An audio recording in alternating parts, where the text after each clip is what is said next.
Insperity presents the Small Business Advocate Show with Jim Blasingame, brought to you by FedEx, CareerBuilder.com, and Palo Alto Software. This is a copyrighted production of Small Business Network, Inc., all rights reserved.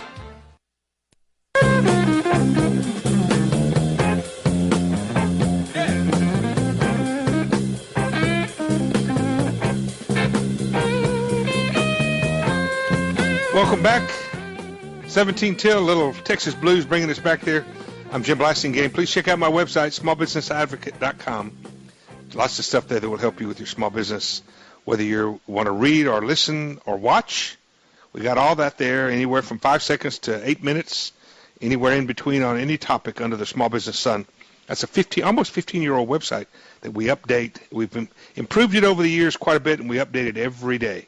Robert L. Dilenschneider is our guest, folks. Bob's a longtime member of our Brain Trust, a great friend of ours, the author of so many books on leadership. Moses CEO is one of his books. Power and Influence is another one of his books. The guy is an expert on leadership. We're talking about some of the PR spectacles that we've seen in the last few weeks, and really, if you think about it, for the last several years.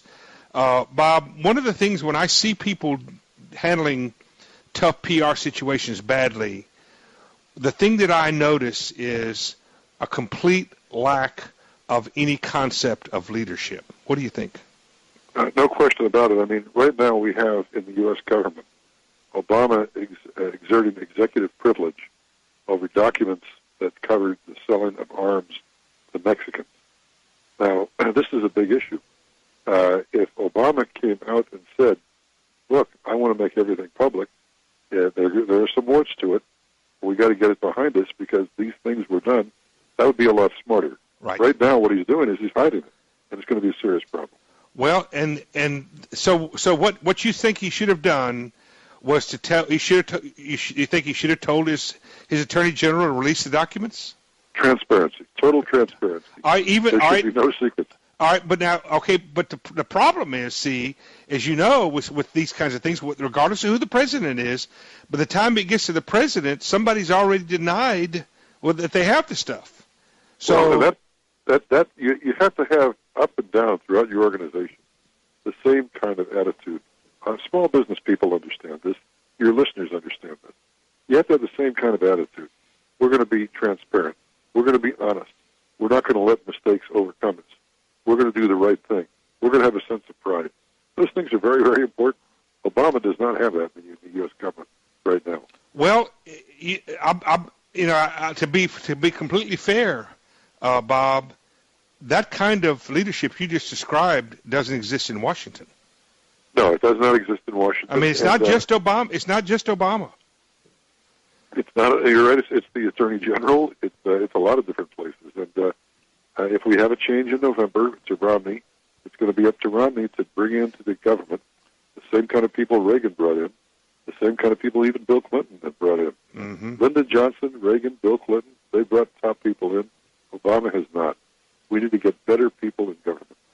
Well, you've got to, and when you bring those people in, and this is the same thing with your company, your small business, when you bring these people in, these good people in, you've got to empower them with the values that you described a minute ago, the leadership values. You know what? We're not always going to be right. We're going to make mistakes, but when we make them, let's own up to them. Let's fix them early, because early fixing is a lot less expensive than trying to clean up the mess later, right? America likes to give people a second chance. They admire people who stand up and say, I made a mistake. And the reason is because we all make mistakes. Yep. We all know that. So at least if we're able to own up to it, people respect that. And then they respect the idea of somebody moving on. America is an amazing country from that standpoint. We talked about this in the previous interview, Bob, with Catherine Caputa about redemption. America is a nation that redeems, aren't we? Very few people want to leave America. Everybody wants to come here. And there's a reason. This is a terrific place. You and I have traveled the world, Jim. Your listeners have traveled the world. And they know when you go to other places, you could get killed and you won't even show up in the paper. So if we put in jail, it's terrible. If we all know this, if we all know that not only do Americans redeem you, Bob, if you handle it the right way, whether it be a public figure or a small business, not only it may be a constituency, or it may be a group, one customer. Not only do Americans are they willing to redeem you, they actually get into it a little bit, right? They like it. They actually enjoy the whole idea. Nobody wants to be embarrassed, that's for sure. But if you could just screw yourself up and deal with the problem, that's the best thing that could happen. Well, I can remember waiting on customers as a young pup at Sears, where the motto was your satisfaction guaranteed or your money back.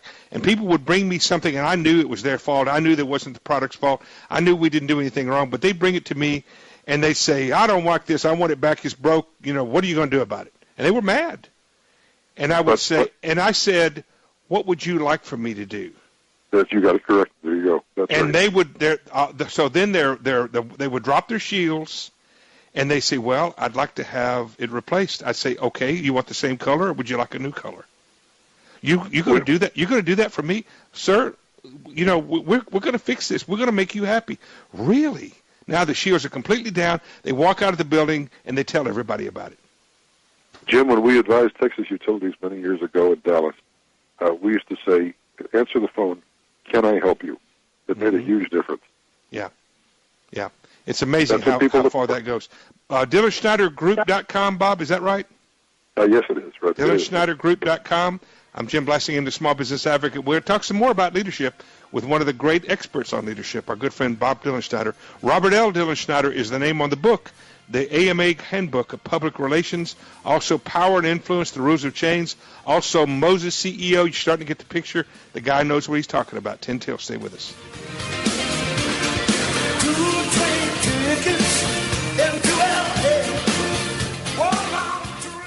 Insperity presents the Small Business Advocate Show with Jim Blasingame, brought to you by FedEx, CareerBuilder.com, and Palo Alto Software. This is a copyrighted production of Small Business Network, Inc., intended for the private use of our audience. Except as otherwise provided by copyright law, all other copying, redistribution, or publication without prior written consent is prohibited. All rights reserved.